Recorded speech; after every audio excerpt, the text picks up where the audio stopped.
You know something?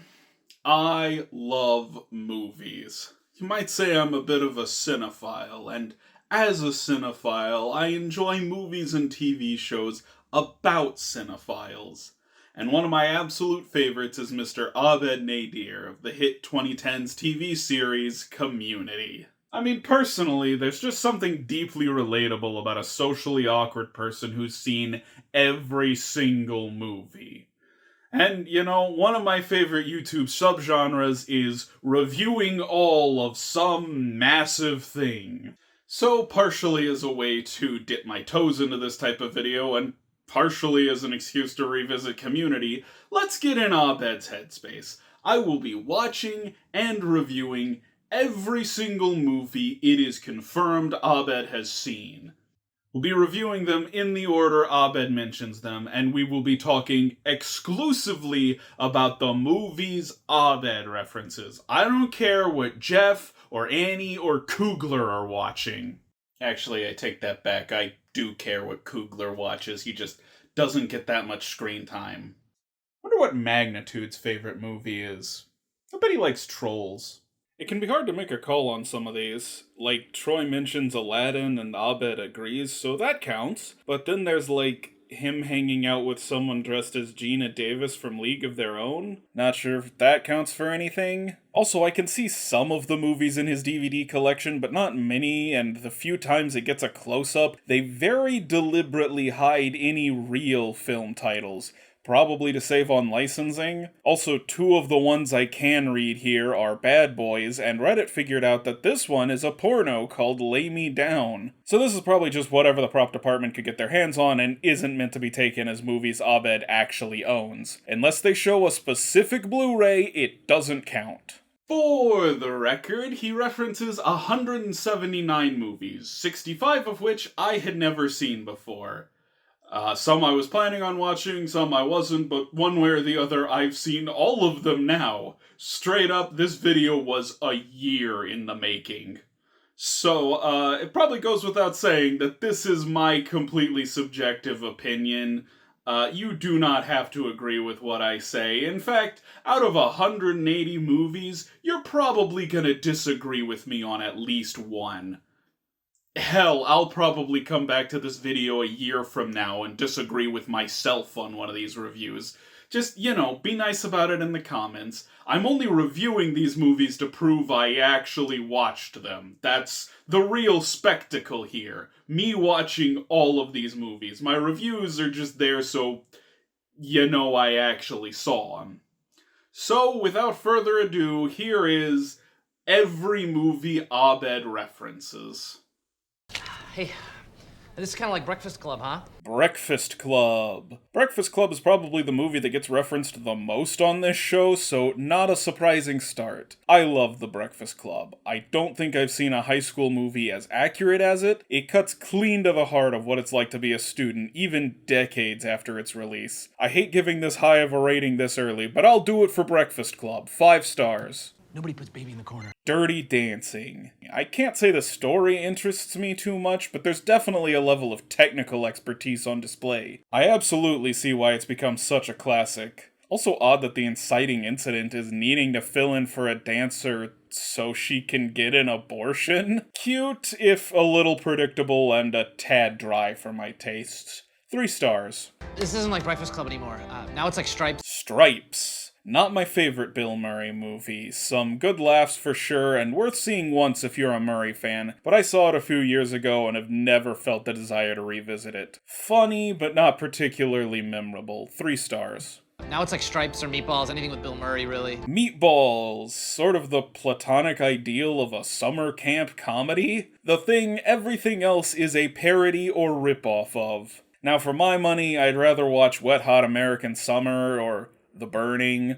Honestly, I probably even like Ernest Goes to Camp more than this. Still, some genuine laughs, and I'm glad I watched this, at the very least for historical context. 3 stars. It's also a little funny to me that Abed references Bill Murray in episode 1, since apparently he and Chevy Chase had beef in the 80s. But my dad says all media is Western propaganda that negatively stereotypes Arabs. And he should see Aladdin. Jafar was a badass. Yeah. Aladdin, one of my favorite Disney movies. Everyone talks about Robin Williams as if he's the only good part, and while he definitely makes the movie what it is, I think there's a lot of other good stuff going on. The action works, the animation is amazing, Gilbert Gottfried, rest his soul, brings a lot to it too. Just a great movie in every aspect. 4.5 stars. Ooh, tomorrow they're showing all 4 Indiana Joneses at the Vista. Raiders of the Lost Ark. I rewatched this recently for Hollow Victories, and damn, I forgot how good this movie is. It's stylish and fun, and it's delivered so purposefully. There's a good reason this became a cultural touchstone. If you somehow haven't seen it, you really ought to. 4.5 stars. Indiana Jones and the Temple of Doom. I actually don't really like Temple of Doom. I thought maybe it was because it was really aggressive for a kid as young as I was when I first saw it, but I rewatched it as an adult and yeah, I still don't like it. The love interest is the worst thing about the movie. Short Round is, well, an obnoxious kid, and it's just not as fun as the others. Honestly, the stuff that grossed me out as a kid is the only part I like now. 2.5 stars. Indiana Jones and the Last Crusade. By contrast, this was my favorite as a kid, but now I think I prefer the original. Not that this one's bad, it's cool to see some of Indy's backstory, and Sean Connery as his father is excellent. I just think it's generally less exciting than the first one. Still really enjoyable. I recommend it. 4 stars. Indiana Jones and the Kingdom of the Crystal Skull. The first of actually quite a few movies I've discussed more in depth on my podcast Hollow Victories. Honestly, people remember a handful of exceptionally stupid moments, but mostly this is just boring. Nothing about this movie works except maybe the score. Either it's really, really stupid, or it's a pale imitation of something the other films did better. I hesitate to even say it sucks because that would imply I feel any strong emotions about this film, when ultimately it's a real nothing movie. 2 stars. Do you think Luis Guzman will ever come to visit his statue? If so, I'd like to ask him about his movie choices, particularly Carlito's Way. Carlito's Way. Gotta be honest, Brian De Palma and Al Pacino doing a crime film definitely gave me some Scarface vibes, especially with the sets they used. Also some Untouchables vibes with the climax. But it's almost a reverse Scarface, the story of a guy trying to stay out of drug dealing. Makes a good companion piece, even if I do think Scarface is better. It's fun, thrilling, and very entertaining. It also took me an hour to realize the lawyer was Sean Penn. 4 stars. The Cowboy Way. The Cowboy Way.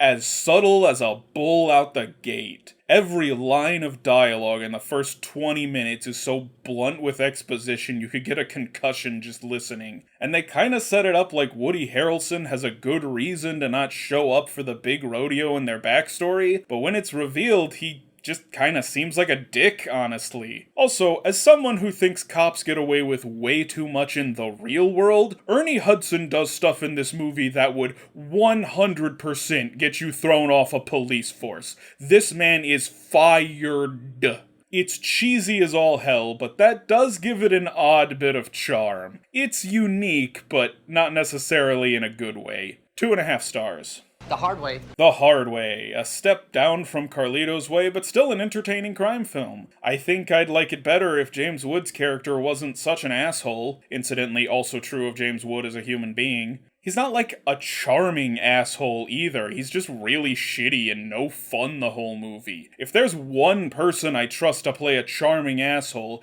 it's James Wood. It mostly comes down to the writing, I just don't like the character. Otherwise it's an interesting film, I love the kooky villain and Michael J. Fox works as his character. 3 stars. And Q&A. Q&A. I don't know if I have ever had more mixed feelings on a film. The idea of a movie about taking down a corrupt cop even while the entire department defends him I think is interesting, but it drags through so much of it and gets bogged down in this dull, overdramatic romance subplot. And then there's the surprisingly extensive drag queen subplot that I get is supposed to show how bad Nick Nolte is, but never fails to feel like, Well, like it was written in the late 80s. Honestly, this movie is split pretty evenly between stuff I really like, stuff I find really boring, and stuff I really don't like. I guess that evens out to 2.5 stars, but there's stuff that makes me think it deserves higher, and stuff that makes me think it deserves lower. The most mixed possible bag. There's a storm building on the horizon, but you and I will save the night. The Dark Knight. I'm a nerdy kid who grew up in the 2000s. Of course I love The Dark Knight. Best superhero movie ever. I don't even think it's close. Fucking 5 stars. Okay, a lot in this episode because we get to see Abed's room, starting with Back to the Future, an absolute essential, one of my favorite movies of all time. It's a movie with a reputation you think it couldn't possibly live up to, and yet it does. I hate that I'm giving away so many 5 stars so early, but it's Back to the Future. 5 stars. Earth versus the Flying Saucers. Pretty par for the course as far as 50s sci-fi goes. I've certainly seen better, but I've also seen way, way worse. This at least held my attention. If you're into cheesy 50s sci-fi, this is well worth your time, but for those of you with less tolerance for these things, it's not anything exceptional. Fun, but a tad underwhelming. 3 stars. Vibes. Jeff Goldblum and Cyndi Lauper are really funny in this movie. Unfortunately, the plot is not. It's weirdly both very predictable and not what I thought. Like, based on the opening, I was thinking it was going to be a comedy about psychics and a science experiment. I was not prepared for them to go hunt treasure in South America.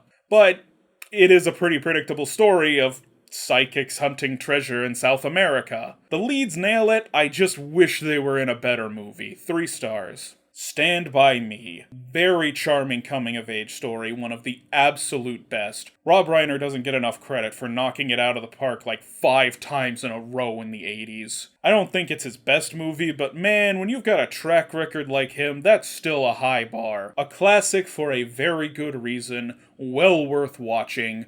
4 stars. It Came From Beneath the Sea. Some impressive special effects for the time, but god, it's so slow. The 40s and 50s were just a bad time for monster movies, I think. With rare exception, the monsters are barely in the fucking movie, and I'm not super invested in this romance between a scientist and a sailor. It is mercifully short, and the climax is pretty cool, but personally, I prefer something more like the monster movies of the 30s. 2.5 stars. Batteries not included. Pretty typical 80s out-of-place creature movie, although they sure take their sweet time getting to the aliens. Very E.T. to the point they basically steal a shot from E.T. There aren't any kids though, and it does feel like it's geared to a bit of an older audience.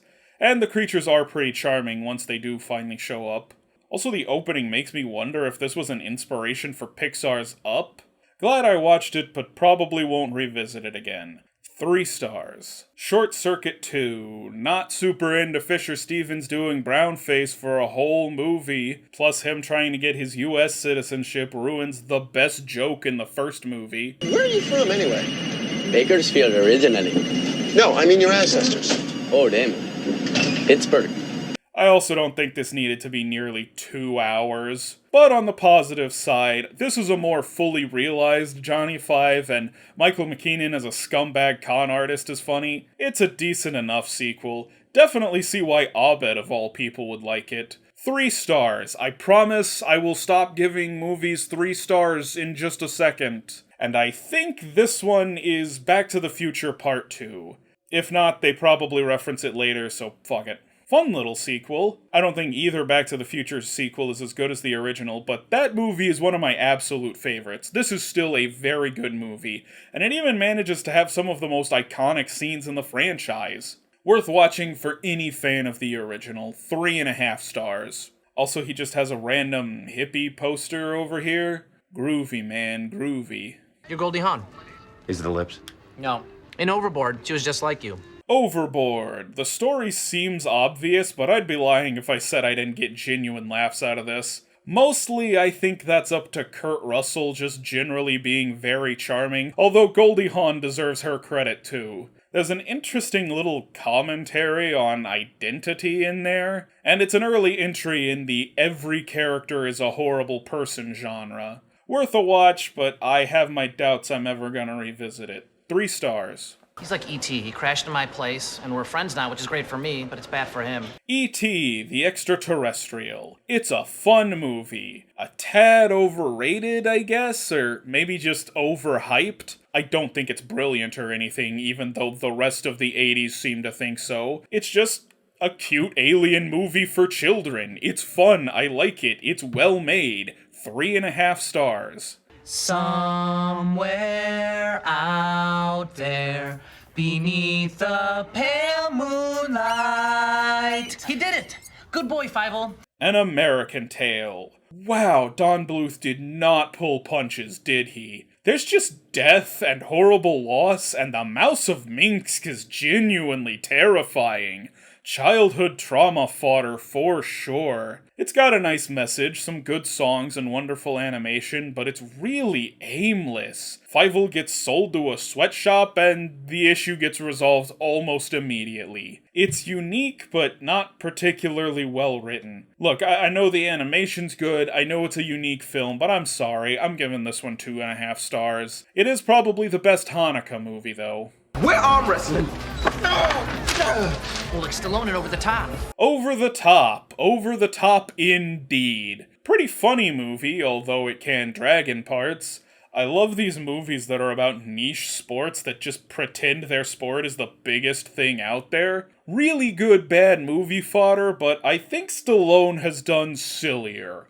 1.5 stars. Jeff protected my honor. It was like My Bodyguard. My Bodyguard. Seems like an obvious setup, but one that leads to a lot of fun moments. Always cool to see Matt Dillon in something. It's not the greatest 80s teen comedy, but it is a pretty decent one. I'll admit, it is exactly what I expected, but I like 80s comedies, so I had high expectations. Plus, it's a movie that does not overstay its welcome. The pacing is really good. Maybe this is generous, but yeah, I'll give it 3.5. Jeff was the guy from Full Metal Jacket. Full Metal Jacket, one of the best Vietnam War movies. And one of Kubrick's best movies as well, although not number 1. People say the first segment is better, and yeah, but the rest of it is also really good. Kubrick's clearly got a lot of opinions on war, and I just think this is a really smart story about it that also manages to be entertaining and endlessly quotable. 4.5 stars. Did anyone see Paul Blart Mall Cop? Paul Blart Mall Cop. Paul Blart Mall Cop. I have definitely seen Paul Blart Mall Cop. I don't remember most of it. Very forgettable. 1 star. The sequel is better. I love Mr. X. I love The Big Lebowski. Big Lebowski. I too love Big Lebowski. Again, one of my favorite movies, as evidenced by my Halloween costume a few years ago. Love characters who from the outset seem like they don't have their shit together, but are revealed to be making it work for them. Just one of the most poetic movies of all time. Absolutely beautiful. 5 stars. Also, much like The Avengers, this is a Russo brothers project where they reference Big Lebowski, despite an actor from Big Lebowski appearing in the franchise. Actually, we decided to watch Runaway instead. Tom Selleck fights mechanical spiders. Runaway. I dig the sort of retro-futurism of the 80s but with robots. Very silly movie, but it's also a lot of fun. I mean, Tom Selleck versus Gene Simmons as an evil robot programmer? I'm here for it. It's also hilarious how none of the bystanders in this film ever react to anything happening around them. They'll just be having a fucking shootout and the extras are like, yeah, this is a nice restaurant, having a good night. There's even some unironically cool stuff in there. Worth a watch if you're looking for something a little cheesy. 2 stars. Okay, cut. Private Resort. Just one of the many 80s sex comedies that was mostly just an excuse to show off attractive women. And honestly, this one more so than usual. There's a jewel heist going on in the B-plot, but the main story is just Johnny Depp and Rob Morrow ogling women. It is graciously short, they knew exactly how long it needed to be, but yeah, it's pretty much a nothing movie outside of the many scantily or even unclad women. I mean, I guess there's also scantily clad Johnny Depp, Something for everyone, as long as you're horny. 2 stars. So you guys are gonna Can't Buy Me Love Me, right? Can't Buy Me Love. Oh, wow, I didn't like this movie. Like, I thought this was gonna be a mediocre 80s teen comedy, but no, this movie is painful. It gets better in the middle when it's commentary on teen popularity, but I've seen that done better, and it does not make up for the, and I do not say this lightly, cringy opening. And of course, the ending is predictable as all hell. The only good part is 12-year-old Seth Green. 1.5 stars. 10% Dick Van Dyke, 20% Sam Malone, 40% Zach Braff and Scrubs, and 30% Hillary Swank and Boys Don't Cry. Did Abed just compare Jeff to troubled transgender youth Brandon Tina? Abed says trans rights? Boys Don't Cry. Great movie, by the way, but not an easy sit. Serious content warning, this one is a stone cold bummer. But if you can handle it, I highly recommend it. Great performances, truly tragic story, and an outstanding presentation. 5 stars. His dreadlocks remind me of the Predator. Predator. Fuck yeah, Predator. I love this movie so much. Is it dumb and cheesy? Yes. But fuck you, it's Predator. 4 stars. It's like a mafia movie. As far back as I can remember, I always wanted to be in a mafia movie. Goodfellas. Am I gonna get shit for not giving this 5 stars? Look, I love Goodfellas. It's an amazing movie. Maybe a tad long-winded for my taste, but it's still a great movie that everyone should watch. Great performances, great directing, good enough that Scorsese decided to make it again in 95. But you know, it's not The Godfather. 4.5 stars. This is a visual reference, but it happens in Abed's flashback, so I'm counting it. The Godfather! Yeah, this is a cinema classic for a very good reason. It's amazing. An incredibly well-made film that inspired many other great films. I could see someone saying it's a touch overrated, but it's hard not to be when you're this highly praised, and honestly, I think it deserves its status as one of the greatest of all time. 5 stars. Can we eat them while sitting on a table like in 16 Candles? Pick one reference, Abed. 16 Candles. 16 Candles. Not my favorite 80s teen comedy. It's not as real as Breakfast Club or as fun as Ferris Bueller. It also kinda blends together with Pretty in Pink in my mind. I have a hard time remembering which one is which. Not horrible, I see the appeal, but nothing I'm rushing to watch again. 3 stars. Hey! What the heck? Hey, what? What the hell? Sorry. Animal House. Animal House. Oh boy, another one of my favorites. Genuinely one of the funniest movies ever made. You could argue there's a moment or two that haven't aged well, but I've always seen it as an accurate portrayal of the period. Great party movie and great example of the classic slobs versus snobs story. 5 stars. I'll be like your Morgan Freeman. Like in The Bucket List. The what? The Bucket List. This was exactly what I was expecting it to be. Beat for beat, I could tell where this movie was going. Not that it's bad per se, just incredibly predictable and honestly a little sappy. It's nice, I'm sure plenty of people like it. It's the type of movie that seems almost designed to play on television while you work on other things. And for that, it's perfect. For anything else, it's 3 stars. Oh hey, it's the kid from Doll Graveyard.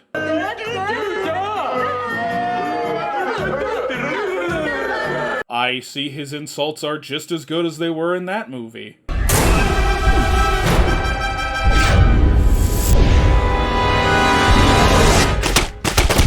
Pitch Black. Very dumb, but kinda charming. I don't think everyone will like this, but I totally understand the people that do. It's got appeal, even if it isn't that great. I fall somewhere in the middle. Fun action and a decent setup for a sci-fi horror film, but nothing I haven't seen done better. 3 stars. Come with me if you don't want paint on your clothes. Terminator 2 Judgment Day. James Cameron sure does know how to make a sequel. He knew Schwarzenegger as a villain wouldn't work twice. So if a giant muscular man coming after you isn't scary anymore, what about someone you can't recognize? Someone people trust, like a cop. Brilliant. Plus, this man knows how to film an action scene. 4.5 stars. You know what the best part of my day is? For about 10 seconds from the time I sit down in Spanish to the time I look at your desk, because I think, maybe I'll look, and he won't be there. Good Will Hunting. Excellent movie. I guess I understand why some people think it's a little up its own ass, but I think it's more than funny enough to make up for it. Plus, the emotional moments really do get me. Unquestionably Robin Williams' greatest performance, and honestly career highlights for Matt Damon and Ben Affleck as well. 4.5 stars. And that's all the movies referenced in Season 1. That seems like a lot, but they kinda reference the same movies over and over, so I think we're gonna get diminishing returns. What's the diminishing? Plus, something I noticed on a rewatch is once they introduce Kick Puncher and Inspector Spacetime, those become the go-to references. Like Troy and Abed dress as Inspector Spacetime characters, and slowly all of Abed's posters become Kick Puncher and Inspector Spacetime posters. Moving on. And we're back. Karate Kid. Honestly, the later episode where they single out Mr. Miyagi really hit the nail on the head. I think this would be a pretty mediocre film without Miyagi there to put so much heart into it. It's also a pretty decent kung fu movie for kids who aren't old enough to watch the stronger stuff, with even a good little message about violence. I'm not the biggest fan, it does drag a lot in the middle, but I do enjoy it. 3.5 stars. I'm pretty sure this is Bram Stoker's Dracula. This is a really cool, creepy, atmospheric retelling of Dracula that is completely undone by Keanu Reeves' awful on-again, off-again British accent. Listen, kids these days got their John Wicks and their breathtaking memes, but I swear like a decade ago, everyone was making fun of Keanu for being a bad actor, and I was the only one defending him. But you know what? It was shit like this that gained him that bad reputation. Everything else is great, but this one performance is so distracting, even his normal voice would have been better. Luckily, he's not in too much of it, and the rest is more than entertaining enough to make up for it. I'm gonna say 3.5 stars, but it easily could have been 4 with anyone else in that role. And Ghostbusters. It's hilarious. It's a huge influence on my sense of humor. It's pretty much everyone involved's best film. What am I supposed to say? It's goddamn Ghostbusters. I love it. 4.5 stars. Admittedly, I spent way too much time trying to figure out what this one was, and it's just fucking Kick Puncher. Hey, did you guys see Toy Story 3?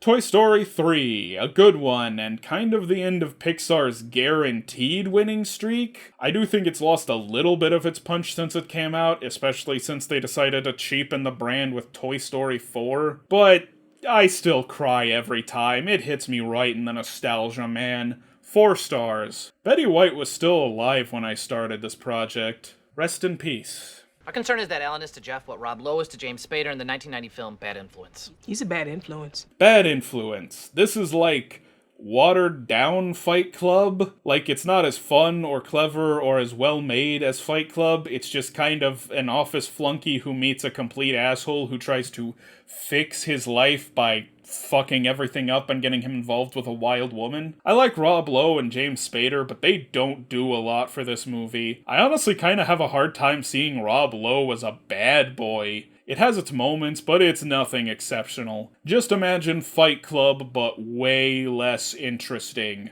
2.5 stars. Do people in your religion ever take liquid form, like the creatures in The Abyss or Children's Tylenol? The Abyss.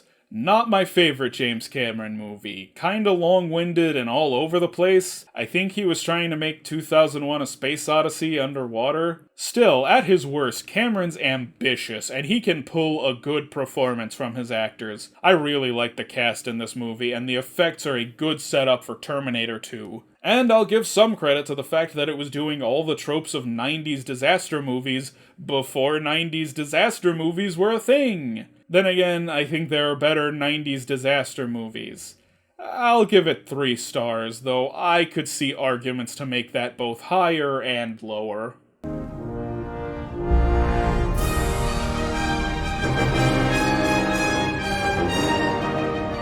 Can we stop walking in slow-mo now? 20 more yards. Lame joke, they aren't even walking in slow motion in that movie. That movie being The Right Stuff. Is it odd to say this fairly dry 3-hour historical drama would probably appeal most to kids?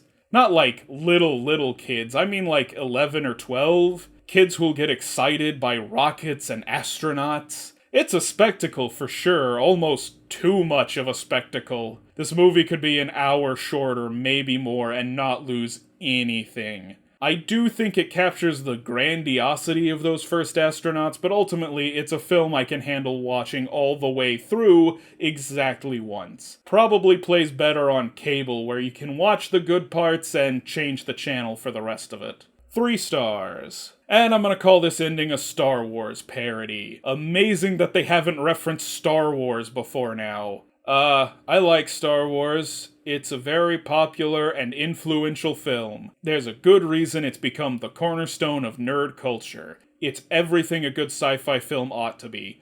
4.5 stars. Well, but the Bible has been called the greatest story ever told.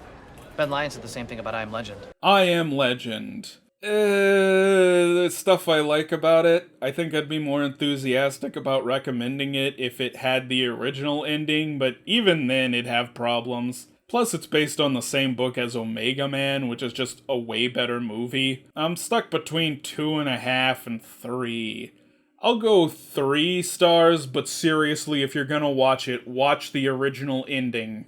He was like E.T., Edward Scissorhands, and Marty McFly combined. Edward Scissorhands. Look at Abed referencing one of my favorite movies again, and not the last one this episode. Might get shit for this, but I think it's Tim Burton's best movie. I love the aesthetic, and it's a genuinely emotional story, driven by Johnny Depp giving one of the best performances I've ever seen. It's a meticulously well-made movie, and I love it. 5 stars.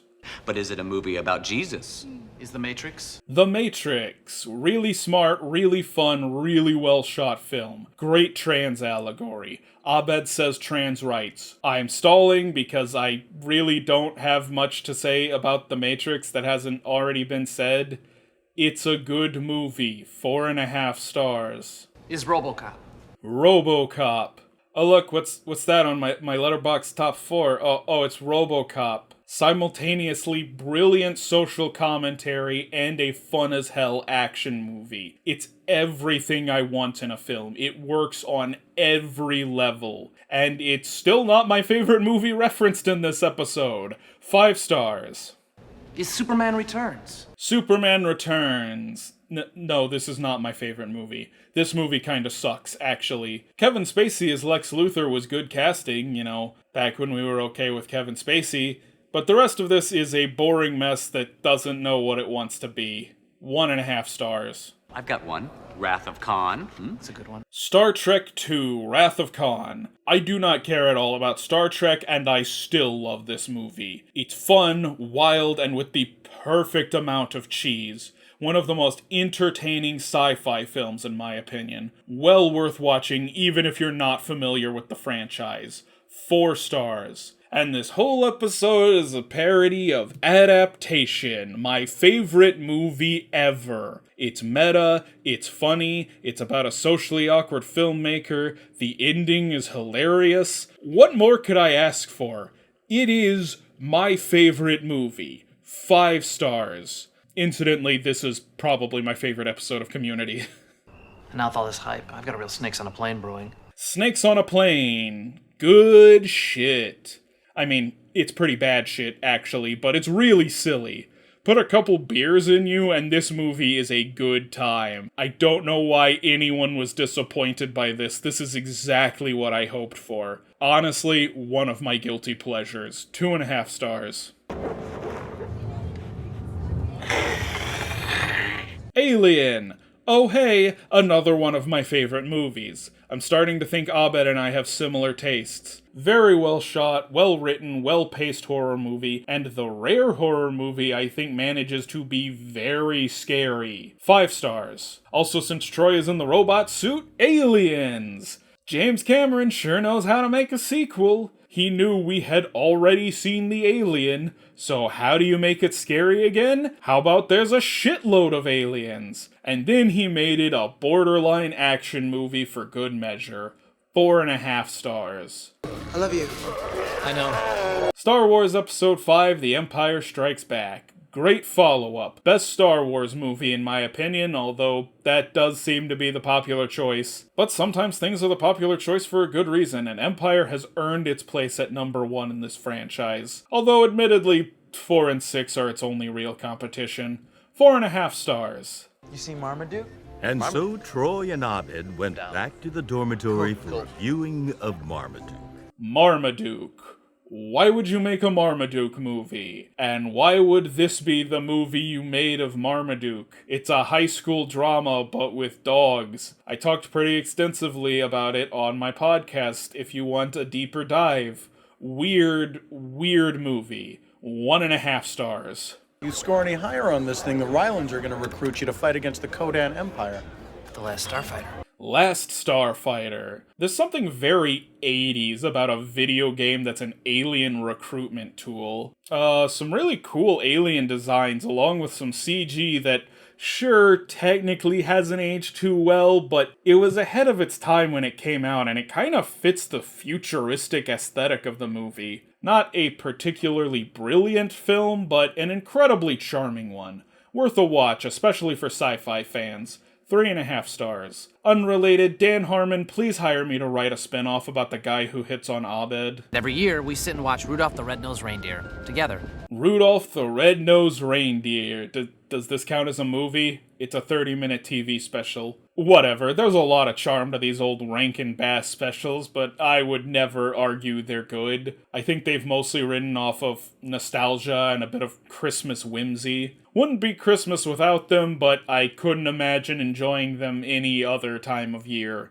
3 stars. Also, I hope this one's not too much of a stretch, but I'm counting him singing after everyone leaves a Willy Wonka reference. Willy Wonka and the Chocolate Factory. I love how whimsically dark this movie is. I am not blind to its faults, but it is an incredibly unique film. I feel like most movies would play this as a fun children's fantasy, but Gene Wilder's ambiguous sarcasm makes it so much darker, and that is precisely why I love it. 5 stars. That is my analysis of the Saw movie franchise. Oh man, thank God I've already seen these. Saw! It's pretty fun. My biggest criticism is that it has so many little problems that on their own wouldn't bother me, but really start to stack up. But in the end, I think it's a unique movie and one of the few good mainstream horror movies from the 2000s. 3.5 stars. Saw 2, not the greatest follow-up, but probably the next best in terms of quality, although it's certainly less entertaining than some of the sillier entries in the franchise. Still, good stuff before the franchise goes completely under. 3 stars. Saw 3, probably the worst of the series. As with a lot of horror franchises, this is the point where they're out of good ideas, but they're still taking themselves seriously. It's not good of its own right, but it's also not funny enough to be enjoyed just for the spectacle. It's just gross, honestly. 1.5 stars. Saw 4, another not very good one. Better than 3 just for creativity, but still not good. The first movie wasn't actually that bad on the gore, and later movies go really crazy and over the top with it, so 3 and 4 stand out for having intense, realistic gore, which is just really hard to watch.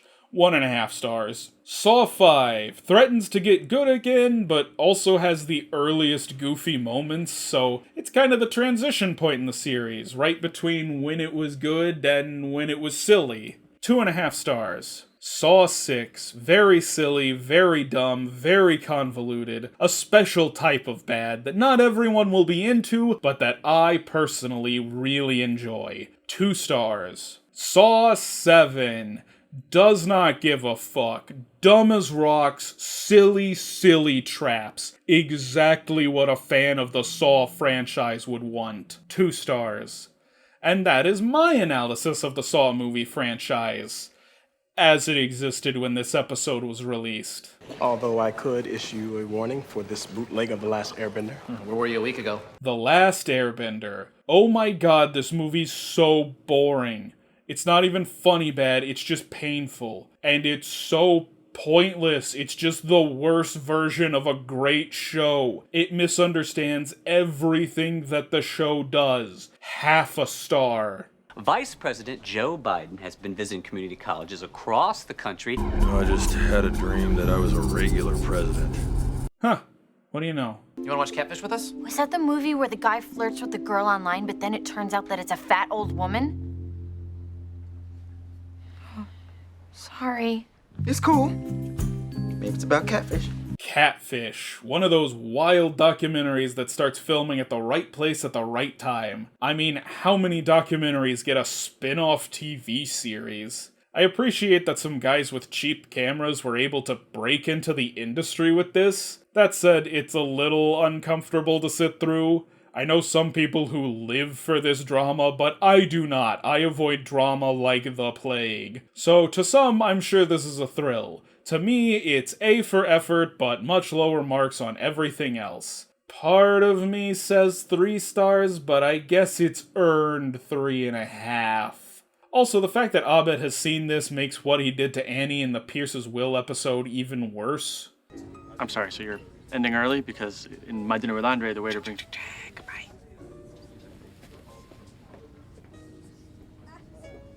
Abed. Mm-hmm. What's My Dinner with Andre? My Dinner with Andre, a positively brilliant movie. A conversation between 2 guys sitting around at dinner doesn't sound particularly interesting, but the movie is so focused on this strange, interesting character with all his insights, some great and some horrible. Just when you think he's going one direction with something, he goes another. A unique cinematic experience that really must be seen by anyone interested in film. 5 stars. The wallet. Milkshakes. Did you set up a surprise Pulp Fiction birthday party? Pulp Fiction. It's Pulp Fiction. 5 stars. I'm more of a fast-blinking, stoic, removed, uncomfortably self-aware type. Like Data. Or Johnny Five. Short Circuit. Wow, that came way after the second movie gets referenced. Like Batteries Not Included, a very E.T.-inspired film. That said, it's weirdly existential for what is ostensibly a movie for children. Still, another historical one that is clearly inspired a lot, notably WALL-E. But for my money, I'd rather watch WALL-E. I get why Abed relates to Johnny Five, though. Very charming, 3.5 stars. Or Hal. 2001: A Space Odyssey. You know, I didn't really like this movie when I was young. I was familiar with the book, which was a much more straightforward sci-fi story, where this is more of an emotional journey. But as an adult, that's what I like about it. It has an almost ballet-like quality to it. Some of the finest filmmaking ever put to film. 4.5 stars. Fistful of Dollars. Probably the worst of the Dollars trilogy, but by no means a bad movie. One of like 2 trilogies I know that gets better with each movie. This first one's simple, far more simple than its follow-ups, but that's not a bad thing. It's a fun little western and that's all it needs to be. Very enjoyable, 3.5 stars. Star Wars Episode 6, Return of the Jedi. I'm sure they referenced it somewhere in this episode, and it's definitely in other episodes, so we're just gonna count it here. Honestly, I think it's underrated. I think people take issue with the Ewoks, but this was my favorite Star Wars as a kid. I do think 5 is a little better now, but honestly, I'd say it's pretty close. I love that we get to see a darker side of Luke. This is the film that makes him a more well-rounded character. I disagree with anyone who says this isn't as good as the first 2. Return of the Jedi rules. 4.5 stars. Related side note, am I the only one kinda disappointed they never followed up on the Annie x Abed ship? Abed x Troy is better anyways. Am I good looking? You're a very attractive young man. Here's me and Abed dressed as Nick Nolte and Eddie Murphy. 48 Hours. Some good moments. I get why people like it. It just didn't do much for me. Feels like not much is going on. I think it's supposed to be a comedy, but I can't think of anything all that funny about it except the scene where Eddie Murphy is trying to shake down a bar full of bikers. I think other people will like this more than I did, but I thought it was just okay. 3 stars. Tron? What's Tron? Tron. Really neat, charming movie. I do think it gets a little overcomplicated just to set up man trapped in video game, but once it quits with all the techno babble and we get into the meat of the movie, it's got some really cool, fun sequences. Pretty ahead of its time, all things considered. 3.5 stars. Ever seen Hearts of Darkness? Hearts of Darkness. As far as making of documentaries go, this is probably the best there is, mostly just because the story is so fascinating. This movie's deep. That's unusual for a making of. It's amazing what Coppola put up with to get this film made. Yeah, I'd recommend this movie, even if you haven't seen or didn't like Apocalypse Now. 4.5 stars. Way better than Apocalypse Now. Apocalypse Now. I gotta disagree with Abed. I love this movie. It's almost surrealist realism? It's not abstract or anything, it's very grounded, but it's an emotionally driven film. It's not about the facts of Vietnam, but the feelings. Okay, turns out the word I was looking for here was impressionistic. Adding that one to my vocabulary. I think everything about it is brilliant. It's maybe a tad long, it maybe could have been tighter, but even then, I don't know what I would cut from this. 5 stars, I love it. The long-lost 1981 Inspector Spacetime Holiday Special. We'll count that as the Star Wars Holiday Special. Probably the worst Star Wars thing ever produced, and it has some stiff competition. I have talked about it a little more at length. I think it's fascinating from a franchise perspective, but it's something that's way more interesting to talk about because it is nigh unwatchable. 0.5 star. He's gonna stay alive. Ha, ha, ha. Saturday Night Fever, my favorite Christmas movie. There's some stuff in there I don't think has aged well, but if you ignore that, it's a really good movie. A lot more complex than I think people give it credit for. It's got a reputation as just a disco movie, but really it's a deep, emotional coming-of-age tale with a very groovy soundtrack. 3.5 stars. I didn't kill my wife! I don't care. The Fugitive. This is kind of the quintessential dad movie. I don't mean that in a negative way, I like a lot of dad movies. It's tough but approachable, not overly violent, and easy to follow without being too simple. Now, me personally, I could have gone for something with a little more flavor, but there's a lot to like here. Tommy Lee Jones's character is almost like a subversion on characters who just assume their opponent is dead way too easy. My biggest problem, I think, is Harrison Ford just gets lucky a lot. It doesn't seem like he has a well thought out plan or he's some quick on the ball thinker. Things just work out for him, and I might have preferred something with a brisker pace. Still, I get why people like it. 3 stars. He spent New Year's locked in our bathroom with a bad Tom Hanks from Castaway. I'll bet it was the volleyball. Castaway. This movie was on TV all the time when I was young. I've probably seen the whole thing collectively at some point, but this is my first time sitting down to watch it start to finish. It goes in pretty obvious directions, but it still manages some iconic moments. Tom Hanks is perfect because he can absolutely carry a film by himself. And it's odd that for as common as trapped on a desert island stories are, they're generally left to the realm of cartoons in the visual medium. This is a rare dramatic take on it, he said, actively pretending Blue Lagoon doesn't exist. And I think the ending is emotional enough to really bring the whole thing together. Solid, but honestly probably a movie best enjoyed in the small bursts TV showings provide. I'll give it 3.5 stars. I think that's generous, but I suspect plenty of people would disagree. Shirley, who got you a DVD of Precious based on the novel Push by Sapphire and a copy of the novel Push autographed by Sapphire? Abed. Precious. This is certainly a unique film. I'm sure it means a lot to a lot of people, and I'm glad those people have this film. I am not those people. It's not even that it's a situation I've never been in. I love movies like Boys in the Hood or Moonlight. It's mostly the presentation. The editing is kinda sloppy, although admittedly that sort of fits the tone of the film. I can't explain it, but it feels so much longer than it was, and yet the ending feels so sudden. There's like 20-30 minutes I'd call the beginning, and the rest of the movie feels like one long middle. On the other hand, I'm glad I watched this movie. I just won't ever be revisiting it. That's what this is, ultimately. A unique, important film that is not at all my thing. I respect it more than I enjoy it. 3 stars? If that bothers you, pretend I said 3.5. Do not leave your quadrant. Burp, fart, cough, hiccup, or cuss. The obvious exception being James, our resident Walter Matthau. What 13-year-old wants Walter Matthau at his party? Doc, who's there? It's your femur bone. He needs some money. He's broke. Okay.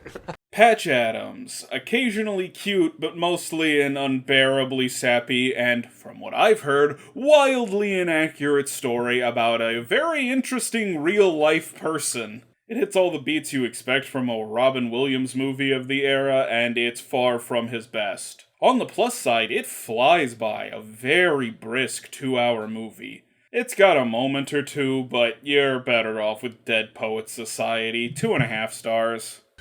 We're doing Popeye next. Popeye! Okay, this is the worst Robin Williams movie. It's weird and kinda uncomfortable. Like, I was never a big fan of the Popeye cartoons, but seeing it in live action just does not work. And this film drags. There was effort put into translating the cartoon accurately, so points for dedication, even if it was, in my opinion, misplaced dedication. But if I'm being honest, this film is just not fun to watch at all. 1.5 stars. Get out!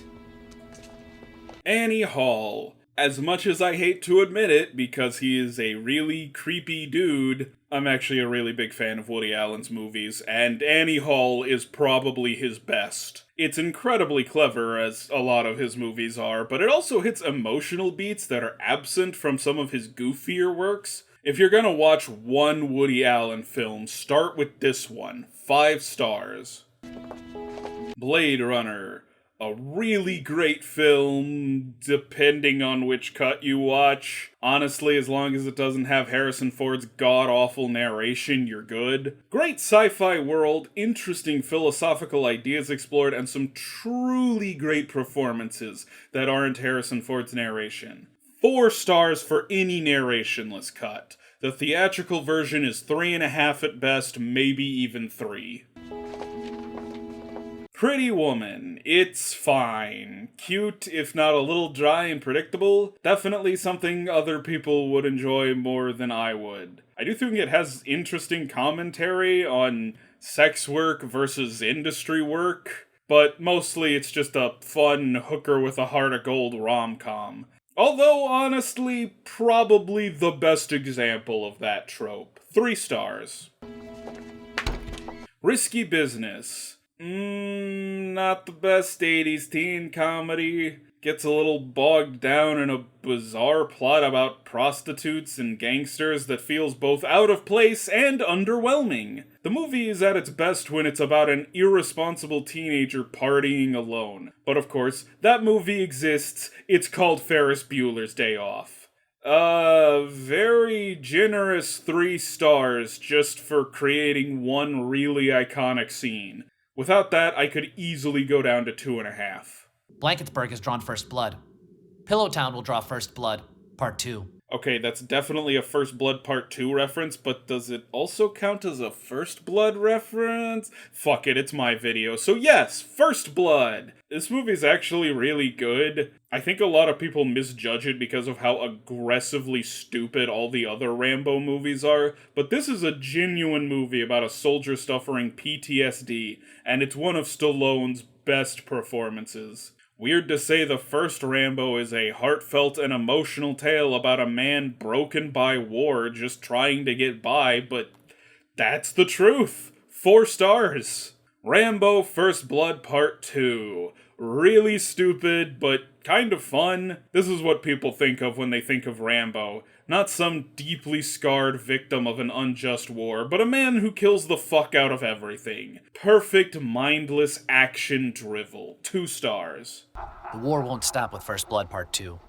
It will escalate to Rambo 3, which should really be called Rambo 2 First Blood Part 3. Rambo 3. Also stupid, but taking itself more seriously, which just makes it more boring. It is still a little silly. If you've got a high tolerance for meathead 80s action, this has its moments. But for the most part, I don't recommend anything past the second movie.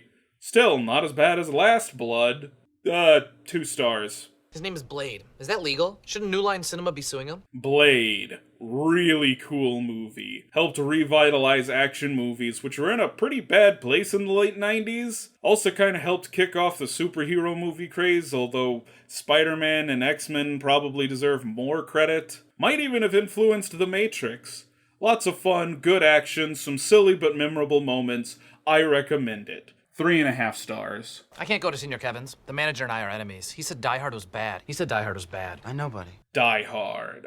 I cannot believe Die Hard is the 100th movie Abed references. Did they do that on purpose? It couldn't possibly be.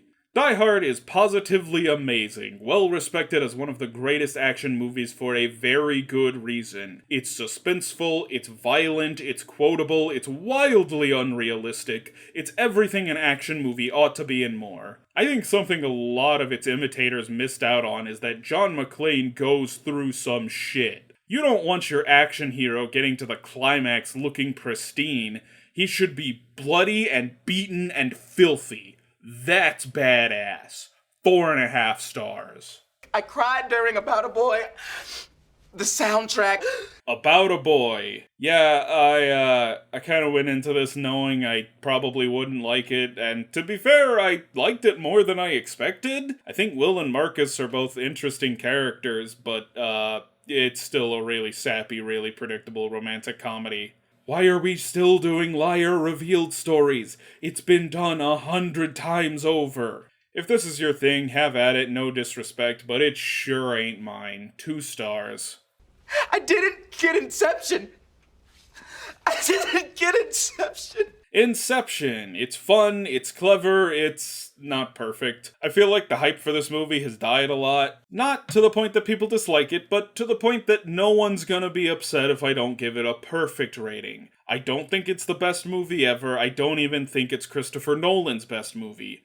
But it is really good. The action's well shot, the actors give great performances, and the concept is really entertaining. 4 stars.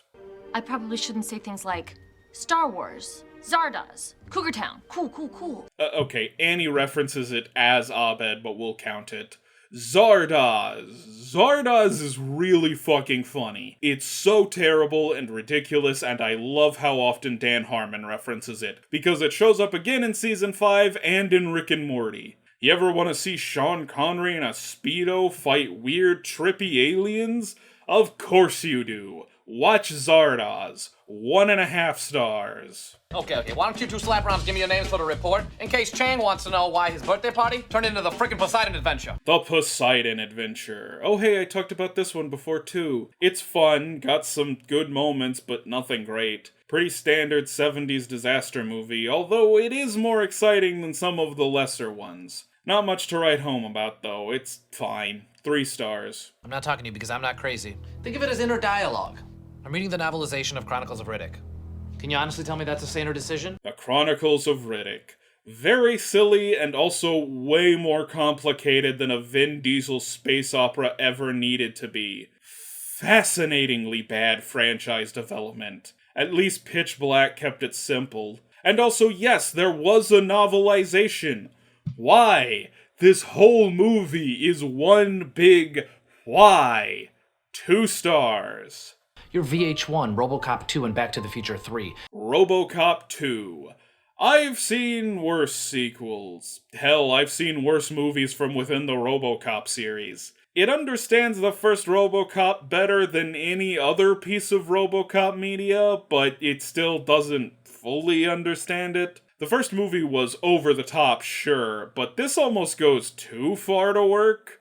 Like, this script would work better for a Toxic Avenger sequel than a RoboCop one. It lacks subtlety, and yet they're playing it pretty straight. Also, the RoboCop isn't effective if he can't commit wanton violence bit feels more than a little counter to the message of the first film, especially since it's a 20-minute plot cul-de-sac that adds nothing. Still, it's got one hell of a Tom Noonan performance, always good to see him, and honestly, it's got some really good and even funny moments. Overall, decent movie, but it's a far cry from its predecessor. 3 stars. Back to the Future Part 3. Like I said 4 hours ago in my review of Part 2, I like it about as well as Part 2. It's still enjoyable, and I appreciate that they took the franchise to another time period, even if that does make it feel a bit disconnected from the other two. But as a Back to the Future fan, I say it's still worth a watch, 3.5 stars. And thus concludes Community's Golden Era. Although, if I'm being honest, I don't think Season 4 is that bad, and after Donald Glover leaves, it gets real hit or miss, so I think there are Season 6 episodes that are as bad as anything in Season 4. I even kinda like the Season 4 premiere, but this isn't really my review of Community, is it? Shut up, Leonard. I found your YouTube page. What's the point in reviewing every movie Abed references? You're talking about it. Well, that is true. Amelia Earhart? Close. I am America's sexiest aviator, Leo DiCaprio. The Aviator. Howard Hughes is a fascinating person, great subject for a movie, and Leonardo DiCaprio does a good job playing him. But I feel like, much like with a lot of biopics, this is not that much more interesting than just reading his Wikipedia page. People like it, and I get why, but it is just an okay Howard Hughes biopic. 3.5 stars? I don't watch sports. But there's no boxer in the ring. Yeah, well, I don't watch scary movies. But wait, does he mean the American remake The Ring, or the Japanese original Ringu? I'll review Ringu, I like it a little better. Ringu! Well-made movie, lots of great visuals, and a good enough concept that even the American remake works. Although I would recommend the original Japanese version over the American one. It's a little grimier, a little creepier. Just a genuinely creepy movie all around, and one of the best J-horror films. 4 stars. Purchased June 30th, 1989. It took me forever to remember that date. June 30th, 1989. Theatrical release of Do the Right Thing. Oh. Oh. Do the Right Thing. Probably the best movie about racism, ever? Great sense of style, too. It's honestly really fun and really humorous given how heavy the subject matter is, which if you ask me is the best way to do it. I love it, I think it's brilliant, 5 stars. If there's one thing Germans don't do, it's hold a grudge. Unless we're talking about Die Hard 3. Die Hard with a Vengeance. I'm gonna be honest, people say this is the best in the series behind the original, but I like Die Hard 2 way better than this one. It's sort of silly and not much of a Die Hard movie. Not awful, in fact, there's some good stuff in there, but I'd say it's underwhelming. 3 stars. It did feel like a prison. And that meant only one thing made sense conceptually. We had to break out.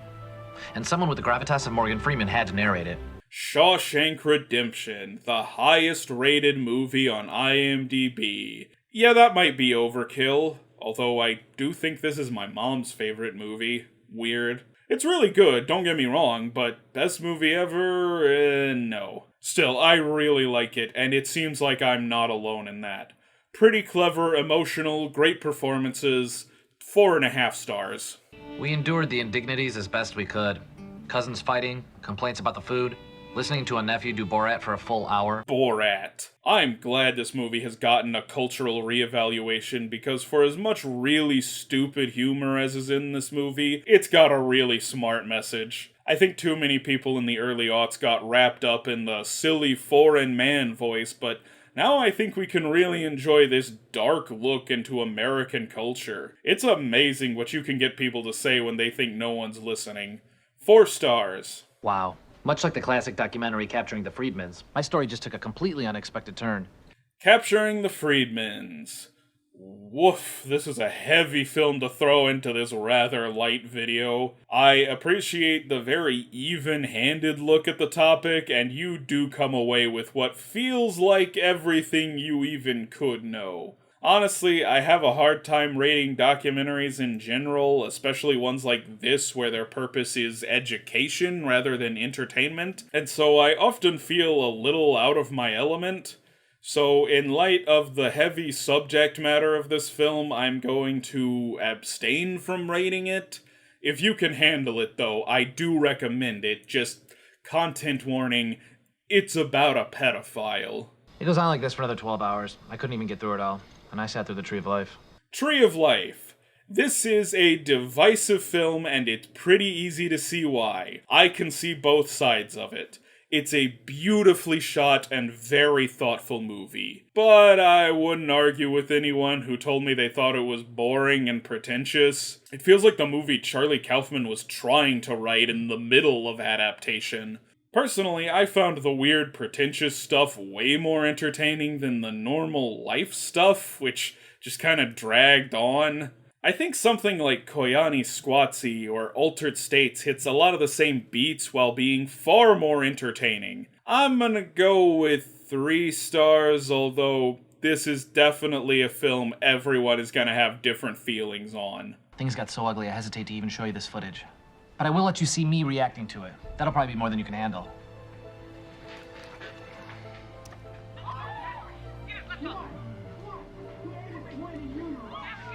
Actually, it's not that bad, but this keeps the story moving. Grizzly Man. Fascinating documentary. Honestly, probably one of Herzog's best. It's strange, fun, emotional, ridiculous, and tragic. Also, I just really like bears. And this is a documentary I feel much more comfortable rating because it's more of a human interest story. This is for entertainment in spite of its darker moments. And it is thoroughly entertaining. 4 stars. So you've never seen any of the Star Wars movies? We were taught popular films were the work of the devil. Well, if you're talking about The Phantom Menace, you were taught right. Star Wars Episode 1, The Phantom Menace. Well, it is probably the worst mainline Star Wars movie. Annoying attempts at comedy, boring exposition dumps, shockingly racist characters. It's almost like Pierce got into the focus group for this one, too. Some good. Darth Maul is cool, if underdeveloped. There's some great visuals, great fights, and that music. Orgasmic. Still a bad movie. 1.5 stars. Our Ferris Bueller needs a day off. Ferris Bueller's Day Off. I knew he was going to reference it. I'm stunned it took 4 seasons. I love this movie. It's unique in that it's a movie about slacking off where the lead totally gets away with it. It's a film that encourages slacking sometimes, and not enough movies are willing to do that. But also it reminds me of me and my friends in high school. This is exactly how we acted, although our escapades never got this elaborate. Funny, relatable, good message, 5 stars. Speaking of anniversaries, it is the 3rd anniversary of me and Abed watching Freaky Friday for the first time. Freaky Friday. Cute. Really good performances from both Barbara Harris and a very young Jodie Foster. I think it's an interesting look at both childhood and adulthood. It's easy for both sides to forget that neither is particularly easy. It's not the funniest and it drags a bit, but it's got charm. Plus, as one of the earliest movies in the genre, it's the exact thing everyone else has been aping for ages. 3.5 stars. Movie Trolley is having an end-of-the-video store chain industry sale, so I got you a 6-pack of body-switching movies and a 2-year-old box of Raisinets, all for under $5. Woo! All right, man. Change up. The Change Up. The DVD wouldn't let me skip or even fast forward through the 7 minutes of trailers. 0 stars. Also, the movie's pretty bad. A lot of gross-out humor and awkward scenarios. Just really hard to watch, actually. Ryan Reynolds manages 1 or 2 laughs, but otherwise this movie is pretty unbearable. 1 star. 13 going on 30. 13 going on 30. This is not a body swap movie. This is a time travel movie. Although honestly, it's more like a woman suddenly loses 17 years of memory. So, this is gender swapped big. They've even replaced the toy line with a fashion magazine, and honestly, it kinda doesn't work. She doesn't learn to be a better person because they kinda skip the parts of her life where she's a bad person, and apart from the romance, everything she works for gets reset by the end. It is exactly what I was expecting, and while it's a fun, cute little movie I'm sure people love, it is, once again, not really my thing. I really don't know what else you could be expecting. It is what it is. Although, props for being the rare movie with a character named Matt. 2.5 stars.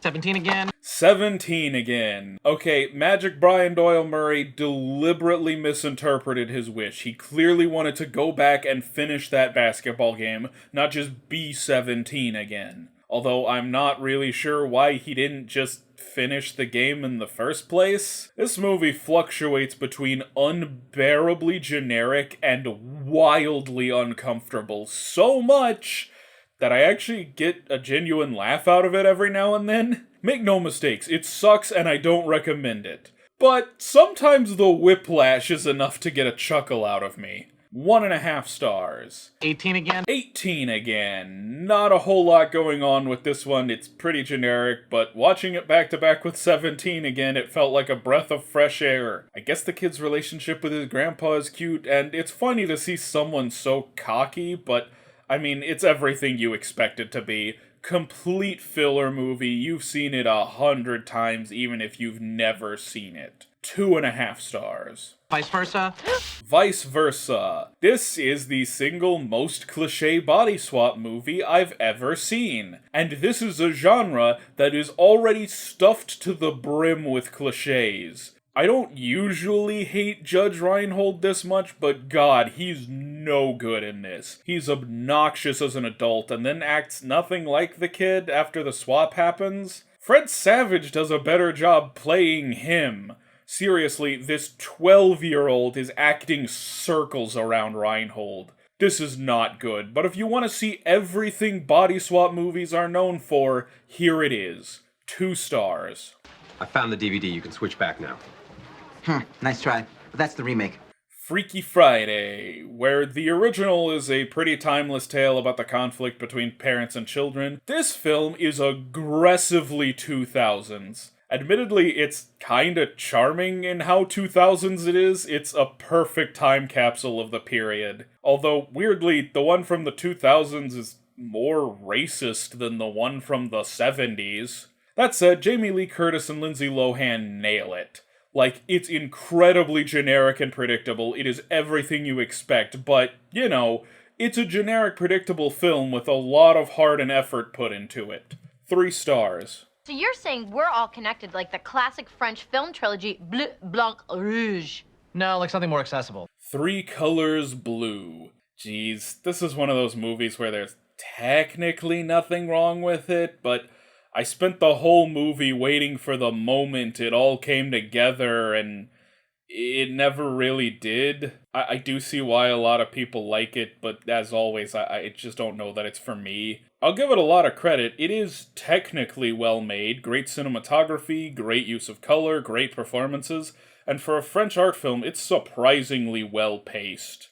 I'll go 3.5 on this one, under the acknowledgement that I personally was a little underwhelmed by it. 3 Colors White. I liked this one better, but not, like, that much. While the first film doesn't quite come together, this only really comes together at the very end. It takes way too long to get into the good stuff. Which I suppose is also true of the first film, I just like the good stuff more, and the build-up's a little more enjoyable. And it has all the same advantages, cinematography, acting, use of color. Again, 3.5, but a stronger 3.5 than the last one.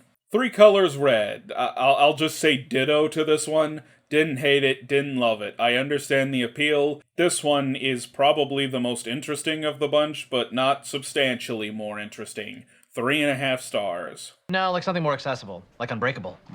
Unbreakable. The better of the 2 good Shyamalan movies, in my opinion at least. The ending is a little anticlimactic, but otherwise a pretty clever movie. It's a good commentary on storytelling and the nature of fate, and it's one of the last good performances by Bruce Willis.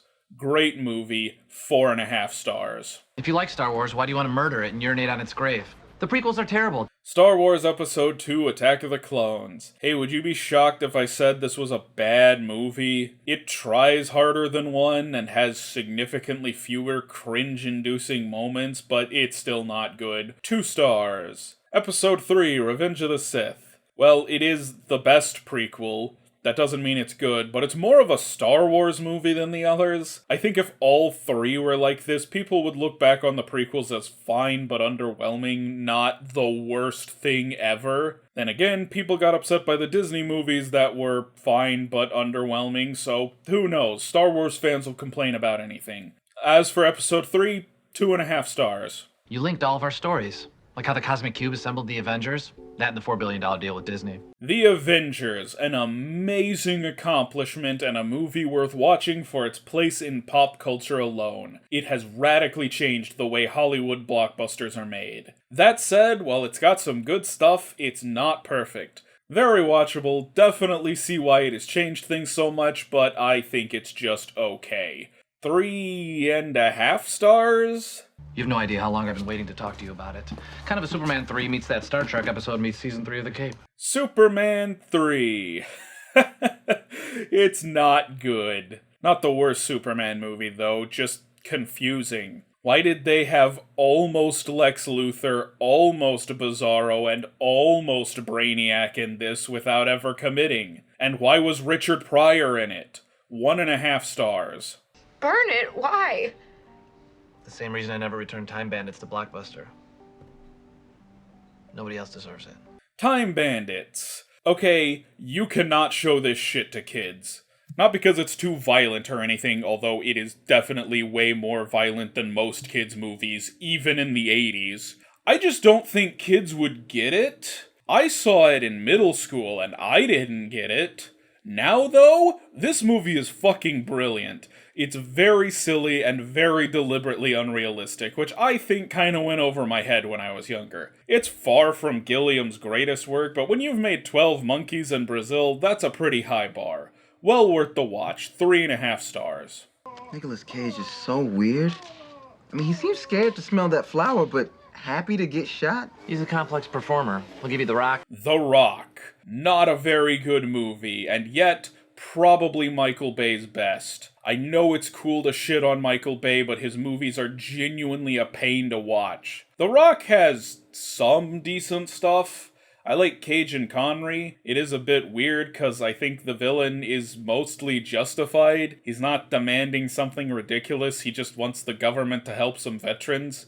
I think he should have won. Subpar movie, 2 stars. Con Air. Con Air. Okay, I've got a soft spot for Con Air. I'm not gonna argue it's good, but it's fun as all hell. I think they made exactly the movie they wanted to. And who can argue with all this wanton destruction? A guilty pleasure perhaps, but one I will bear all the guilt for. 3.5 stars. And Face Off, and you think you understand. Face Off. I'm not sure which direction to go with Face Off. It's entertaining to be sure, but I'm not sure how much of that was on purpose. John Woo can film a fight scene for sure, but the plot is so silly and over the top, and Cage and Travolta are just chewing scenery. Is it good? Is it bad? It's entertaining, that's what it is. Either 3.5 or 1.5, take your pick. But then Wind Talkers. Wind Talkers. Interesting story, but I don't know that it makes for a good movie. Maybe if you're really into war movies, you'd like it, but I think those people are really the only audience. Honestly, it's one of those historical events I would love reading about, but the movie's just so long-winded about it, I start to lose interest. It's fine for what it is, and I'm sure lots of people like it, but it's got a very specific appeal. 3 stars. Guarding Tess. Guarding Tess. I love Shirley MacLaine, I love Nick Cage, I even liked the setup to this movie. And I kept waiting for the point that I liked this movie, and I don't know that it ever got there. Now, unlike a lot of movies here, I'm willing to rewatch this one. Maybe I missed something, but it feels like this should be brilliant, and there's just a piece missing, and I don't know what that piece is. It's from the writer-director of the first Police Academy movie, and it kinda feels like a Police Academy movie. Lots of loosely connected, character-driven scenes, only for a real threat to present itself in the last 20 minutes. And the fact that Tackleberry's in it doesn't help. Now, this is much better than any of the Police Academy movies, but it still ends up feeling like less than the sum of its parts. 3 stars with the potential to become 3.5 on a rewatch. The Wicker Man, he begs you to stop watching, but you can't. The Wicker Man! Part of me wants to be mad that this is a horrible remake of a genuinely great movie whose reputation seems to have been completely eclipsed by its remake. But on the other hand, it's really funny. If all horrible remakes were as hilariously bad as this, I might not mind them so much. Complete nonsense. A bad movie classic. 1 star. I can only read so many of these, but fortunately most of them don't actually have movie titles on them, so here's what I can read. Peggy Sue Got Married. I'm not gonna lie to you guys, this movie kind of feels like it's cashing in on Back to the Future. I mean, a woman suddenly awakes to find herself in the exact era Marty went back in time to. Then again, 50s nostalgia was a hot topic for like 30 years. It's a fine look back to an era I don't have any particular attachment to. It's got a decent bit of good humor and even a nice reminder to appreciate things while you have them. That said, it is unbearably generic. I can't stand the voice Nick Cage does the whole movie, and Sofia Coppola cannot act for shit. She is very lucky she's a good director. On the other hand, it does have Nick Cage and Jim Carrey in a doo-wop band together. Lot of positives, lot of negatives. 3 stars. The Sorcerer's Apprentice. Lame. Just lame. I don't know why a Fantasia bit needed to be feature-length, or why it needed to be zapped of any life or color or emotion, or why Nicolas Cage needed to be in it. But it shouldn't exist. This whole movie is just a series of bad decisions. I guess Disney hoped this could compete with Harry Potter? It can't. 1.5 stars. Kiss of Death. I had no interest in this movie before this project, but I was pleasantly surprised by it. Despite its A-list cast, it's a bit of a hidden gem. Fairly original, well-done crime movie. Between appropriately unhinged Cage and genuinely good Sam Jackson and David Caruso, it's a fun little joint. There's certainly better movies in the genre, but I think this one's more than worth checking out. I enjoyed it. 3.5 stars. So, in editing I caught 2 more, 8mm and Matchstick Men. Now, Matchstick Men he mentions in a later episode, so we're gonna ignore that for right now, but 8mm is new, which means the intro's wrong. There are, in fact, 180 movies in this video. 8mm is really interesting. It's a Joel Schumacher film about Nick Cage investigating a snuff film. I have a bit of a morbid fascination with snuff films, mostly because they were a huge point of moral panic when, by all accounts, they didn't exist, or at least were much less of a problem than people made them out to be. So a somewhat mainstream movie using that panic as a jumping off point is a great idea. The end result is not gonna be to everyone's taste. This one is dark and it does not let up. Honestly, a little levity would go a long way in this film. But it's certainly an attention grabber. 3 stars. If you watch closely at the 7-minute mark in Snake Eyes, you'll notice the moment where an alien arm could have come up and... Abed? Snake Eyes. Well, this wasn't what I was expecting this movie to be. There's about a dozen other crime movies this reminds me of, but there's no one movie it's too much like. I guess the 2 I would most closely compare it to are The Rock and Sudden Death, although it's got vibes of all these 90s crime procedurals. I'm sure there are plenty of people who like this movie, but I had a bit of a hard time getting invested in it. It was fine for what it was. 3 stars. Prophets, Messiahs, Kung Fu Pandas. Kung Fu Panda. It's cute and fun, but not DreamWorks' best movie. Hell, not even DreamWorks' best Kung Fu Panda movie. It's a great movie for children, I'm sure lots of kids love it, and I'll even give credit. It's got good animation and a really solid voice cast. One of their most noteworthy films for sure. 3.5 stars. A demon to some and an angel to others, like a Cenobite. Excuse me, did you say Cenobite? Yeah, you know Cenobite, like from Hellraiser? You like Hellraiser.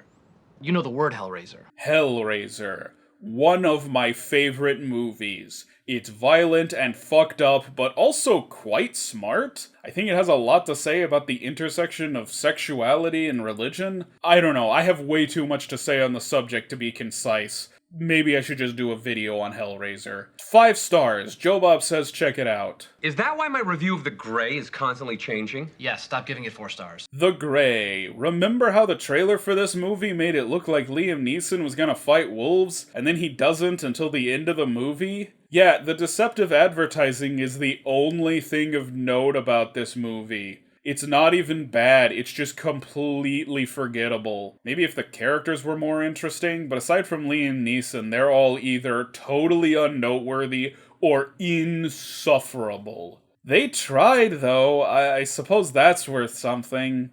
2.5 stars. The orb can't save Shirley Island because Shirley Island is the orb. In a cool way like Kaiser Sose? The Usual Suspects. A cool, clever movie with an iconic twist. A Hollywood classic for a very good reason. Really wish it didn't star a pedophile and was directed by another pedophile. But separating the art from the artist and all that.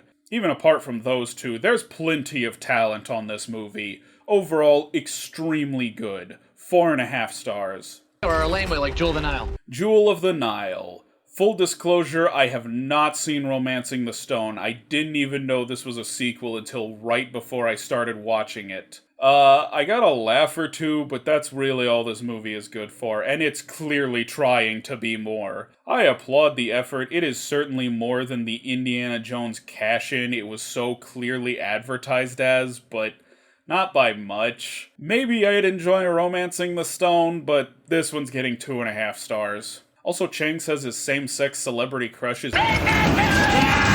who plays a custodian in the very next episode. So my official ship for the series is Chang x this custodian. We're like the Goonies. The Goonies. Got 8 episodes? I think that's the longest stretch without a new reference. Troy leaving really did fuck with Abed. Although I'm kinda surprised it took him this long to mention The Goonies! The Goonies is a lot of fun. It's a great adventure movie for kids, and there's really an epic scope to it. It can be a bit juvenile in its humor, but it's also fairly mature in a lot of other ways. Not an untouchable masterpiece or anything, but a very solid kids film. 3.5 stars. And Woody Allen did the voice of a cartoon ant. Oh yeah, that's the worst thing Woody Allen's done since the 70s. Thanks, Abed. Ants. Ants is interesting. It's a Woody Allen movie, but it's an animated movie for children that kinda has the plot of Metropolis, and also it was only made because Jeffrey Katzenberg is a petty asshole. Early DreamWorks movies are either genius or fucking insane. Points for creativity, I guess. 2 stars. Nice that they managed to hit 150 movies by the end of season 5. How many more movies can he reference in 13 episodes? What are you guys doing back here? Are you the Big Chilling? The Big Chill. I like the characters well enough, but the film kind of meanders. That's not to say I don't like it, I just feel like I've seen better similar movies. I like the idea of high school buddies with kinda sad lives catching up with each other, but I feel like it ought to be a fun movie that's undercut by the sad moments. This is mostly sad moments getting undercut by occasional humor. Like I've said 100 times already in this video, it's decent, I get why people like it, it's just really not my thing. 3 stars. What's the rumpus, Abed? Miller's Crossing. Miller's Crossing. Weirdly under-discussed for an early Coen Brothers project. It's a lot of fun, I think more people should see it. A very well-made, entertaining crime movie. I wouldn't say it's their best, but they're great directors, so that's a high bar. More than worth a watch, especially if you're a fan of the Coen brothers. 3.5 stars. Portuguese Gremlins. Portuguese Gremlins, ooh. It's Portugal's answer to Gremlins, and Gremlins' question was, how can you totally rip us off without spending any money? And having watched us maybe twice. Man, I really want to watch Portuguese Gremlins. Gremlins. Gremlins is fun. It's cute, a lot of crazy stuff. Good introduction to horror movies for kids, I think. I'm a big fan of Joe Dante, although Gremlins 2 is better. Still, you can't go wrong with Gremlins. It's just too damn fun. 3.5 stars. We need whiteboards, corkboards, laptops. A bunch of clocks with different times on them, a red phone, a big tabletop map with little Nazi tanks, and or a Godzilla. Godzilla. I've said this before, I do think it's a touch overrated, but you know, it's incredibly culturally important, and it's also still really good. It inspired an amazing series of films, and it's a deep look at post-World War II Japan and the horrors of the atomic age. Still brilliant, still worth watching, 3.5 stars. I see the real-time stakes of Can't Hardly Wait. Can't hardly wait. Not gonna lie, this was a bit of a difficult sit for me. I'm not big on humor derived from embarrassment. There are laughs from other things, I had a decent time with it. The cinematography is actually really good for a dumb teen party movie, but that's what this is. Not wild enough to be Animal House, not smart enough to be Dazed and Confused. It's everything you expect it to be. Which I could see working for some people, but for me, 2.5 stars. Stoked for Avengers? Avengers? Avengers? Avengers?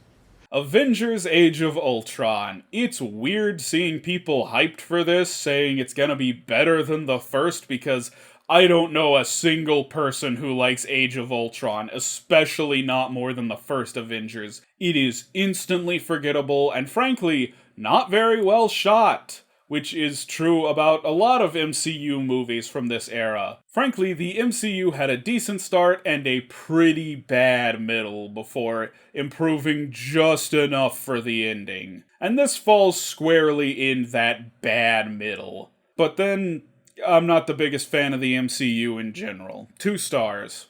Unless you're too busy telling your girlfriend I don't understand Donnie Darko. Donnie Darko. I really like this movie while still acknowledging why so many people think it's up its own ass. I think it's funny enough to make up for its own self-importance, and while there's an ask me what it means moment or two, I don't think it's that hard to figure out. It's smart, maybe a little too smart, but it's also very humorous. 4 stars. Hold on, Abed just has straight up normal Doctor Who VHSs well after Inspector Spacetime has been introduced. Have you seen Vin Diesel in 1996's Happy Pants? No. I am disappointed to report that Vin Diesel's Happy Pants is not a real movie. But here's some more real ones. It's my only chance at the mainstream success I need before I'm allowed to make weird stuff for money.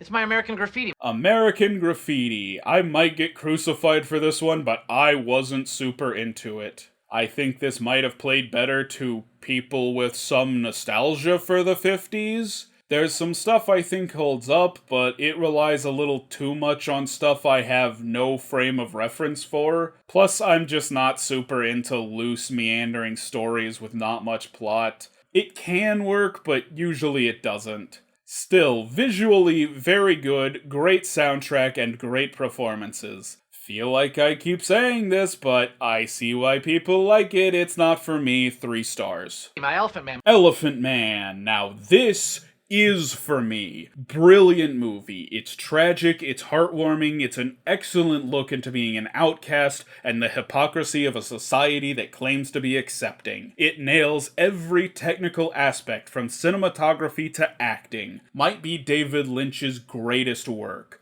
5 stars. My 4 Rooms, the Robert Rodriguez segment. 4 Rooms. It's, interesting. I think it's supposed to be a grim parody of like a Jerry Lewis movie. Gotta say, Tarantino's segment is the worst of the 4, which I was not expecting. It's, okay, I guess. I really don't know what to make of this movie. I guess 3 stars, but you could probably convince me it should be lower. Son, we live in a world that has walls, and those walls have to be guarded by men with hair clippers. A few good men. I had a funny moment a few years ago where someone used the "you can't handle the truth" quote, then admitted that he didn't know what movie it was from. And then I realized not only had I never seen A Few Good Men, I didn't know anyone who'd seen A Few Good Men, except maybe, like, my dad. It's a fascinating courtroom drama, but I don't know that it has the staying power people thought it did when it came out. It's a hardcore dad movie, a little too much for my taste if I'm being honest. An interesting case with some great performances, but not one I'm particularly interested in revisiting.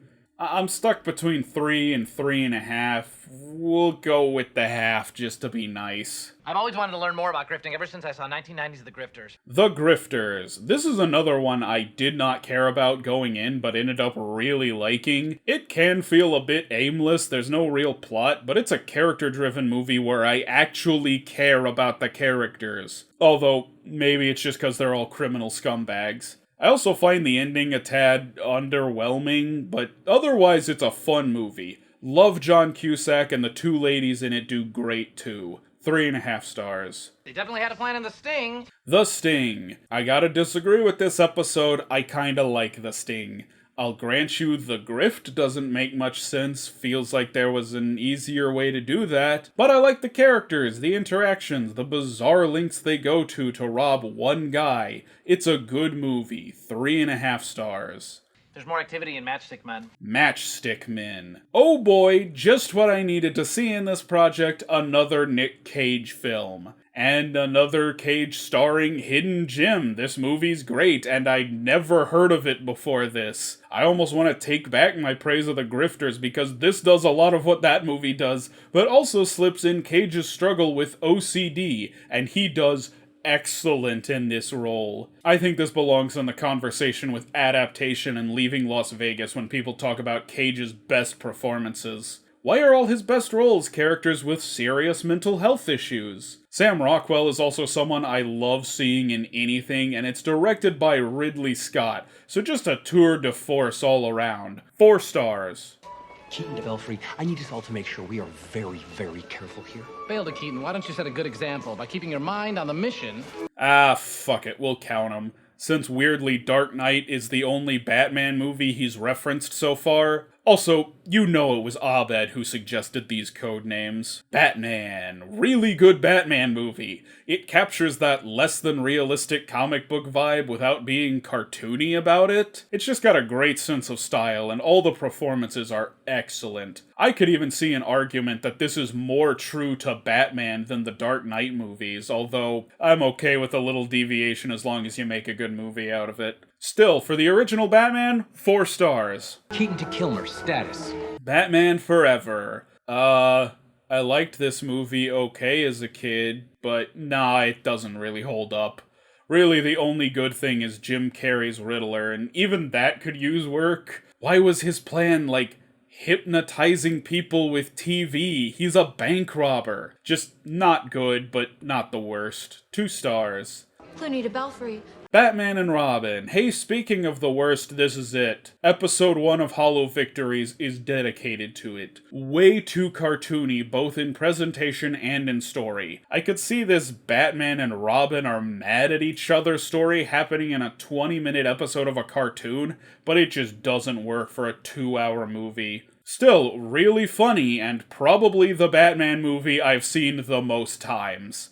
1.5 stars. Batman Begins. I think people forget how good this movie was in the wake of Dark Knight. Dark Knight is better than this, but that's hardly fair. This movie is great. I love Scarecrow and Ra's al Ghul, and it's probably the best superhero origin story movie ever. 4 stars. Stephen King's Dreamcatchers. Stephen King's Dreamcatchers. What in the ever-loving goddamn fuck is this shit? Like, fuck whatever sci-fi bullshit is going on, the dialogue in this movie is pure nonsense. And that's before you get to the shit monsters. I'll grant you, the presentation is pretty good, it's a well-shot movie, but pretty much everything else is delirious. It would almost be hilariously bad if it weren't so confusing. It's also convinced me that Jason Lee was Ryan Reynolds before Ryan Reynolds. 1.5 stars. I'll just take a moment to explain the risks involved in all decisions made from here until eternity. Does that count? Is that Abed's last reference?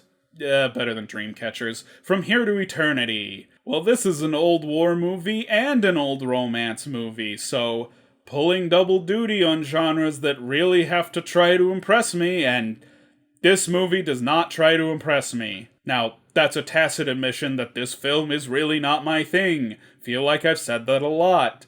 I get why people would like it. It's well shot, well acted, and clearly a massive inspiration on so many films to follow, but boy do I not care about anything in this movie.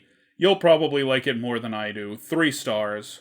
Oh, is that not crazy enough for you? You think I'd stop at just the show? No way! I scoured all the bonus footage, the deleted scenes, the extended episodes, the promotional material, all of it, just to make sure I got every single reference, because that's what Abed would do. And he... Steven Seagal. Marked for death, hard to kill, above the law, out for justice. He's gonna make me watch a bunch of Steven Seagal movies. Well, Peter Pan was happy with Wendy, but then there was Tinkerbell. Peter Pan. Okay, yeah, he could have been referencing the books or the thousands of other Peter Pan adaptations, but come on, no he wasn't. Peter Pan is, in my opinion, one of Disney's very best films. It's fun, exciting, humorous, and well animated. It's got pirates and fairies and creatures and racist stereotypes. It's everything a Disney film ought to be. 4 stars to the right and straight on till morning. Black eyes. Doll's eyes. Jaws, the original blockbuster.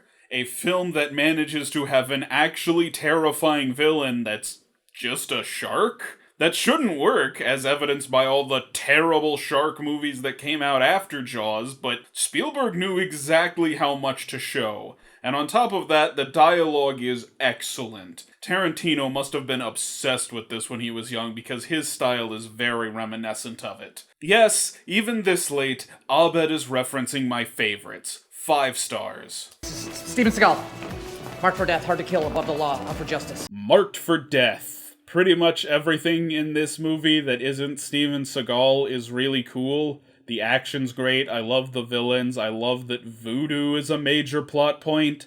But man, Steven Seagal can't carry a scene in a bucket. He has no charisma. And they cast him opposite the very charismatic future Community alum, Keith David, which just makes Seagal look even blander in comparison. If anyone else were in the lead, this would be a gem of 90s action. But Seagal actually kills any scene he has to speak in. A good movie ruined by one bad casting choice. 3 stars. Hard to kill. If you've seen any action movie, you've seen Hard to Kill. Granted, there's a cool sequence where Seagal has to escape a hospital while partially paralyzed that I liked. Reminds me of Kill Bill. But other than that, pretty much any scene from this movie could be in any other action movie, and I wouldn't know the difference. Granted, that describes most Seagal movies, so I'm not sure how much else I'm gonna have to say about these others. 2 stars. Above the Law. I'll say this much, it is one of Steven Seagal's best movies. It is also one of Pam Grier's worst, so that tells you about the level of quality we're dealing with. I don't know, it is exactly what you expect, a dumb action spectacle. So this is almost the inverse of what's been happening to me up to this point. A movie that I like that will not be other people's thing. 3 stars. Out for Justice.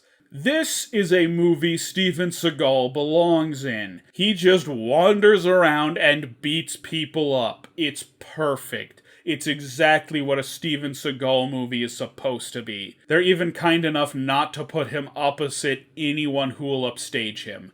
2.5 stars. This is like the movie Twilight, but with werewolves. Why is Abed so bad at writing himself? Twilight, I love it. It's really, really bad. There's a hilarious disconnect between the writing and the presentation. I have covered this franchise extensively. 1.5 stars. Usually you just jump to safety. But since we're stranded here, this is more like the movie Tremors. Tremors. I fucking love Tremors. Very fun, very tongue-in-cheek monster movie with genuinely great performances. I have a poster of it on my wall right next to me. 4 stars. Also, this Literally the day after New Year's, when every good boy and girl is fast asleep in an airport terminal. is way too specific to not be a reference, but I have no idea what movie it is. I tried looking it up to no avail. North? Is it North? Maybe one of the Home Alone movies? Unaccompanied Minors? Let me know in the comments. It's a dream sequence though, so I'm not counting it. And I guess that's it. Every movie Abed references, I finally get the joke. And after all of that, there's only one response my viewers could have. Unsubscribe. Give me some rope, tie me in a dream, give me the hope to run out of steam. Somebody said it could be here, or we could be roped up, tied up, dead in here. I can't count the reasons I should stay. One by one, they all just fade away.